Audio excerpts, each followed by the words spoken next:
And so, good afternoon mga kabaka. Sa mga nagtatanong po sa protocol po tungkol sa dairy at saka sa beef. So, parehas lang po yung protocol ko sa Calvin protocol po na ginagamit ko. So, usually po, nagbibigay kagad ako ng vitamin A, D, E sa mga bagong panganak.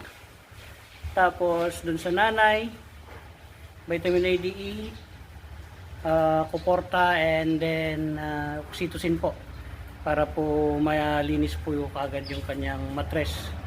So yung ginagawa po ng iba, naglalagay po sila ng iodine wash out.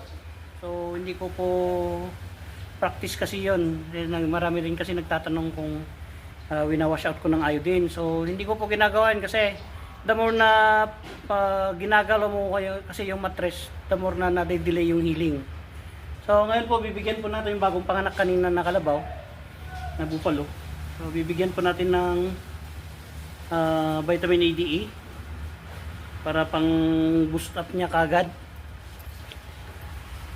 And then later on lalagyan dito ng kanyang eartag. So ito siya ngayon. Halika dito, boy. Ayan. Good boy. And then, lalaki po siya. And then, bibigyan po natin siya ng kanyang antibiotic spray sa kanyang pusod. Uy! Uy!